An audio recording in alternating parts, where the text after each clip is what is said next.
Opa, bom, lembram daquela série em que um garoto sem nome vive com suas duas avós completamente malucas, um pato mestre do disfarce e um irmão tão bonito que fazia o bairro inteiro entrar em colapso? Pois é, esse é o irmão do Jor-El. Se você viveu no Brasil em 2010 e não estava debaixo de uma pedra, você com certeza viu o irmão de Jor-El passar na Cartoon Network, mesmo se não tivesse a menor ideia do que estava acontecendo na tela, porque sinceramente muita coisa não faz sentido, tá? E se você achava que esse aqui era só mais um desenho aleatório, sinto lhe informar, o irmão do Jor-El é a coisa mais brasileira, insana e genial que a Cartoon Network já teve a coragem de exibir. O lugar onde um refrigerante vira uma pandemia, onde o Japão é vizinho do Rio de Janeiro, onde o protagonista não tem nome. Literalmente, ninguém nunca fala, nem os pais dele, nem mesmo ele. E o mais insano de tudo isso é que essa maluquice tem uma história coerente, ela segue uma lógica. Então hoje a gente vai te contar toda a história dessa obra-prima esquecida, em ordem cronológica. Então segura na mão do titio Steve Magal e vamos nessa.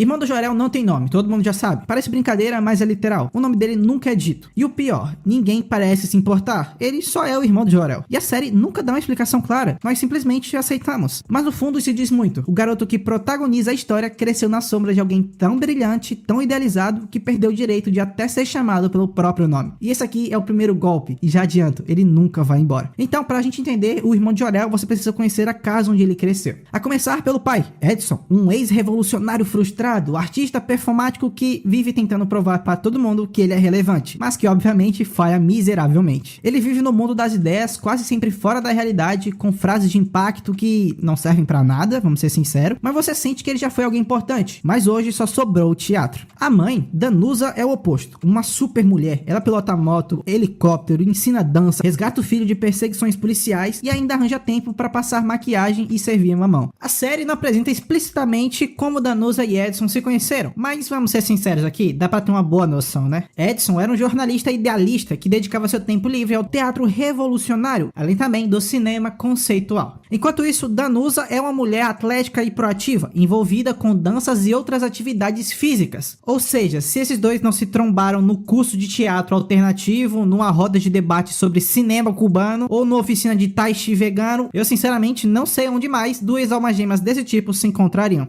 Aí nós temos as avós, que pô, uma são melhor que a outra. Vovó Juju, ela é muito bondosa e carinhosa, principalmente com o irmão de Jor-El, e tem uma ingenuidade quase infantil, além de ser viciada em abacates. Vovó Gigi, por outro lado, está sempre mal-humorada, passando todos os dias assistindo os filmes do Steve Magal na TV e contando histórias sobre seu passado que ninguém sabe se é verdadeiro ou não. E no meio disso nós temos dois irmãos. O mais velho, Nicolau, ou Nico, como o pessoal chama, que vive com o rosto coberto e quase não fala nada, parecendo meio traumatizado ou cancelado. Ainda que ele fosse muito habilidoso antigamente, ele já não usa mais 100% de si. Ele gosta principalmente de atazanar a vida do irmão de Jor-El. E o do meio, Jor-El, o galã, o centro das atenções, o símbolo da perfeição. Ninguém sabe o que ele pensa de fato, mas todo mundo o ama. E mesmo sendo muito popular, ele não é snob, muito pelo contrário. Ele mesmo diz que é inseguro e confessa admirar muito mais seu irmãozinho mais novo. E já que falamos nele, vamos aqui pro mais novo, o irmão de Jor-El, tá? Que acaba ficando um pouco perdido no meio dessa árvore genealógica insana. Em um episódio absolutamente genial, o pai decide contar a origem da fama de Jor-El. Segundo o Edson, quem era o famoso da família antigamente era o Nico. Sim, o irmão que hoje é apagado, esquisito e vive escondido atrás de uma franja, mas ele não era assim. Naquela época, Nico era idolatrado, carismático, um verdadeiro exemplo de filho, até que um dia decidiu tirar as rodinhas da bicicleta com a frase que tem que se libertar porque ele era selvagem demais para usar rodinhas. Só que bem, o resultado disso foi um tombo feio, vergonha pública e fim de carreira. Nesse mesmo dia, logo após o mais velho se lascar, Jor-El, com apenas 4 anos, pegou a bicicleta, fez piruetas no ar e conquistou o coração do Brasil inteiro. Isso tudo sem as rodinhas, tá? Desde então ninguém mais lembrou de Nico, ele foi apagado da história da própria família. E quando você acha que entendeu a metáfora, acreditando ser esse mesmo o início de tudo, o episódio revela bem no final que era tudo mentira e Edson inventou tudo. Ou seja, o culto ao Jor-El não tem origem real, ele só virou símbolo por estar lá, só por ser bonito, brilhante e ter um cabelo muito sedoso. Enquanto isso, o irmão de Jor-El segue tentando entender por que ninguém o vê. E em um dos flashbacks mais simbólicos da cena, mostra o irmão de Jor-El ainda criança brincando na praia. Enquanto ele se afunda na areia tentando chamar a atenção de qualquer pessoa, o pequeno Jor-El soltava pipa, fazia acrobacias e atraía multidões. E é nesse momento que ele tira as botas de couro e as deixa na areia, de canto. E adivinha quem pega essas botas? Exatamente, nosso protagonista, o irmão de Jor-El.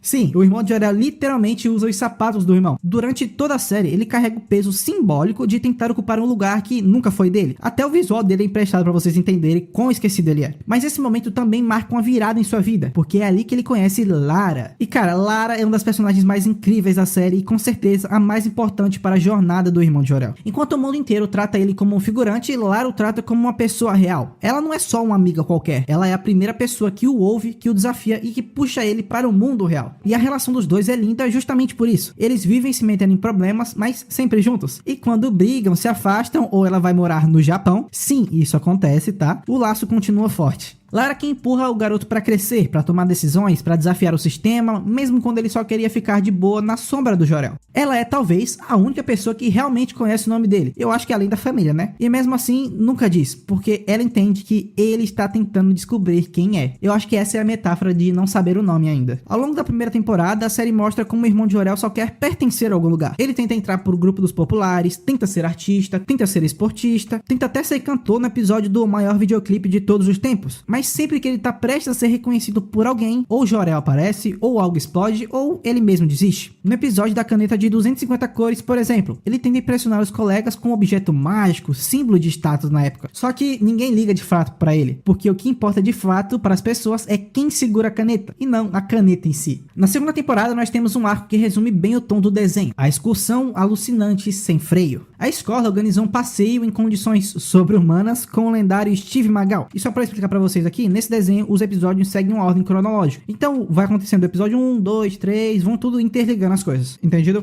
Dito isso, por conta do episódio anterior, ele perdeu a hora e o Wanderley, que além de ser zelador é um motorista, pisa a fundo no acelerador e se recusa a parar. Isso porque eram ordens da chata da diretora, ele não poderia parar. Enquanto isso, a mãe do irmão de Jorel aparece de moto, voa por cima da cidade inteira e inicia uma perseguição cinematográfica. A trilha sonora explode, alguém joga um guarda-chuva no volante, a professora luta contra esse guarda-chuva, o negócio fica sinistro de verdade, tá?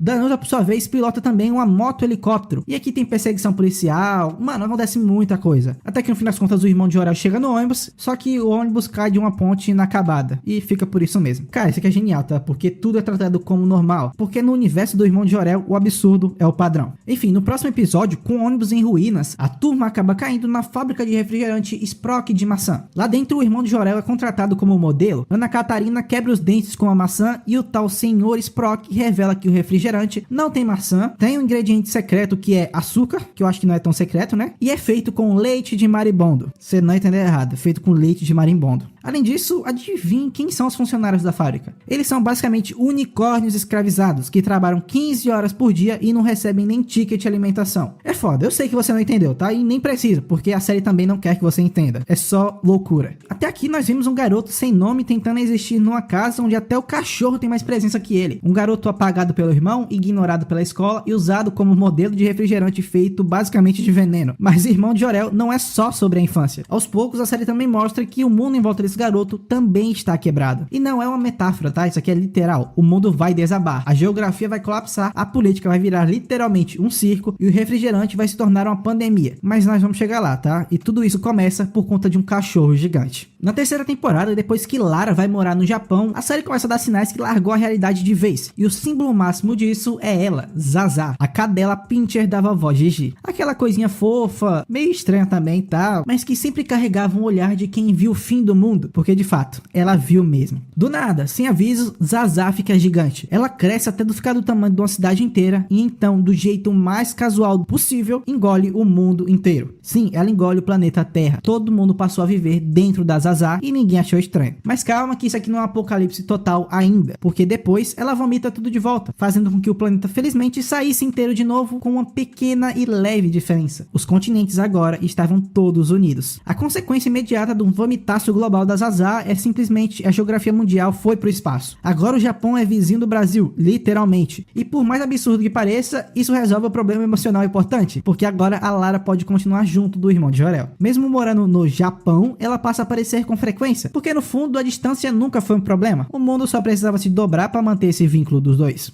Só que além desse problema, o colapso geográfico também trouxe outro. Já que agora o mundo virou um só país, quem comandava tudo? A resposta da série é tão absurda quanto genial. Surgiu um líder mundial. Um personagem que supostamente, segundo a Wiki, é uma mistura do Bolsonaro, líder da ditadura militar, e um vilão pastelão da TV dos anos 80. Ele fala grosso, impõe regras idiotas, age como se estivesse sempre certo e o povo aplaude? Que coisa linda. Ninguém questiona, ninguém debate, os adultos estão completamente anestesiados. As crianças, por outro lado, são as únicas que ainda perceberam que tinha algo de errado. O absurdo da série não é só visual, é político. Na quarta temporada, episódio 23, a série resolve tratar um maior evento recente da vida real, a pandemia de 2020. Mas claro, do jeitinho do irmão de Jor-El. Aqui a pandemia não é causada por um vírus. Ela começa com uma explosão na fábrica de Sprock maçã. O refrigerante tóxico, por sua vez, se espalhou pelo mundo inteiro, alagando ruas, cidades, campos, países. Quer dizer, países não, porque agora são países, né? Mas vocês entenderam. As pessoas foram forçadas a ficarem em casa. Não dava pra sair, não dava pra se mover, não dava nem pra respirar direito. É a versão pra nossa quarentena, só que com refrigerante. Pois é muito absurdo, mas ao mesmo tempo muito brilhante. No meio dessa pandemia de refrigerante, surge o palhaço Cosquinha como figura central do poder. Ele mesmo, o líder mundial. Esse cara aqui é basicamente o retrato da incompetência institucional. É um símbolo da forma como líderes, mesmo sendo ridículos, conseguem se manter no poder se forem divertidos o bastante. E o mais assustador é que os adultos da série seguem ele com naturalidade. E cara, a origem desse cara aqui é surreal, porque Cosquinha consegue um papel com a localização de portais espaço-temporal que foi deixado por Lara sem querer no passado. Assim ele conseguiu viajar no tempo e chegou no presente, onde se tornou o líder mundial e declarou o banimento das cores. A essa altura, esse universo já não segue lógica nenhuma. A geografia é confusa, o tempo é dobrável, o governo é uma piada, a sociedade é uma paródia. E o protagonista, aquele menino sem nome, continua vivendo, tentando encontrar algum sentido no meio desse colapso silencioso. Porque a série não faz nenhum barulho com isso. Ele não grita, olha a crítica social aqui. Ele só te mostra unicórnios escravizados, refrigerante letal e um mundo onde o Japão fica do lado do Rio de Janeiro como se fosse normal. E no fim das contas talvez seja mesmo. Talvez essa seja a crítica mais profunda. A gente se acostuma com tudo, até com o absurdo. Na quinta temporada, o caos chega ao ápice. No episódio Meme TV, o irmão de Jor-El entra numa emissora onde tudo é transformado em meme, literalmente. Cada cena, fala ou gesto vira conteúdo viral. A verdade deixa de importar, o que importa é quantas curtidas você vai ganhar. E sim, isso aqui é uma crítica direta à internet, à cultura da superficialidade, ao esvaziamento do discurso. Só que calma, esse aqui ainda não é o pior dos problemas desse universo, porque agora a realidade do mundo vai embora. O tempo já não faz mais sentido, as regras estavam se quebrando, personagens desapareciam e o pai dele, Edson, começa a perceber algo que ninguém deveria perceber. Em um episódio aparentemente normal, a família se prepara para ir a um show. Só que no caminho, Edson começa a notar que tem algo estranho acontecendo, muito estranho. Ele percebe que o Wanderlei está em todos os lugares ao mesmo tempo. Na loja, no teatro, no carro ao lado, na calçada, no telhado, em todo canto. E mais, ele parecia ter poderes sobre o evento, como se estivesse controlando tudo por trás das câmeras. Edson começa a juntar as peças. Ele percebe que alguns diálogos estão se repetindo, que certas cenas são idênticas a outras, que o mundo à sua volta está roteirizado. Em determinado ponto do episódio, Edson tem um vislumbre, quase um surto, onde ele vê o mundo ao seu redor congelar, e então ele percebe que nada ali é real. Ele é só um personagem num desenho animado feito para entreter, seguindo o roteiro que já foi escrito antes mesmo dele existir. E o mais assustador de tudo isso, ele sabe, mas ninguém mais à sua volta parece perceber. Em desespero, Edson tenta contar a verdade para todos, mas sempre que ele tenta falar, algo o interrompe. Um som, um corte, uma explosão, uma frase fora da hora. E aí ele tenta usar o seu último recurso. Ele vira pro irmão de Jor-El, aquele garotinho esquecido, apagado pela própria família, e pede para ele dizer o seu nome. O menino até tenta, mas como sempre, o aparelho nos dentes distorce tudo. Saía um som incompreensível e ninguém entendia nada. A série se recusava a deixar ele existir com o nome próprio. Depois disso, o Edson tenta voltar para sua casa. Ele monta num coco voador, mas quando ele está prestes a beijar Danusa, ele desaparece, como se nunca tivesse existido. No episódio seguinte, ninguém comenta sobre isso. A família age como se nada tivesse acontecido, mas se você prestar atenção, tem algo de errado com o fundo do cenário. Durante esse novo episódio, sons estranhos começam a aparecer, tipo sussurros, pessoas pedindo ajuda, e no canto da tela uma mancha, como se alguém estivesse preso ali, alguém que foi esquecido. É sutil, quase imperceptível, eu não percebi de primeira, mas é constante. E aí aí o irmão de Jor-El e Lara descobrem uma fenda no cenário, um lugar que não deveria existir, e aí o episódio acaba. Só que se você tiver paciência e deixar os créditos finais rolarem até o final, uma cena extra aparece, mostrando Edson. Ele estava vivo num lugar branco, sem chão, sem teto, sem tempo. Esse é o limbo do personagem que descobriu demais. Ele estava completamente consciente de quem era, mas sabe que se continuar existindo naquele universo que estava, ele vai ter que esquecer de tudo. Ele vai ter que voltar a ser o personagem que sempre foi, aceitar o roteiro, ignorar a verdade, sorrir e acenar.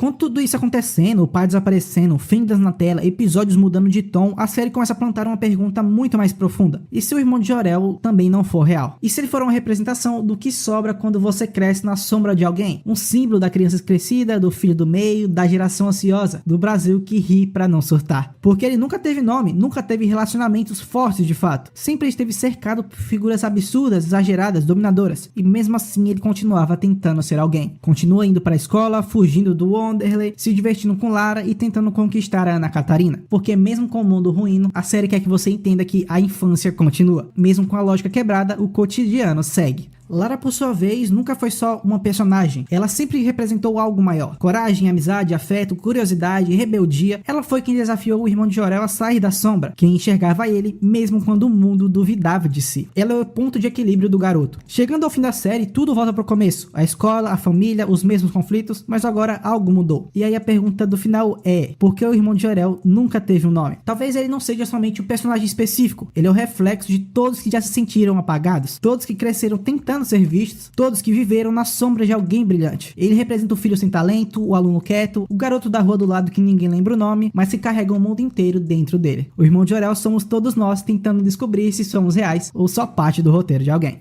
Bem, se você chegou até aqui é porque gostou do vídeo, né? Então faz o seguinte, curte o vídeo, se inscreve no canal e me conta aqui nos comentários quem é o Jor-El da sua família. Porque no fundo, todo mundo tem um Jor-El em casa e todo mundo já sentiu o irmão dele também.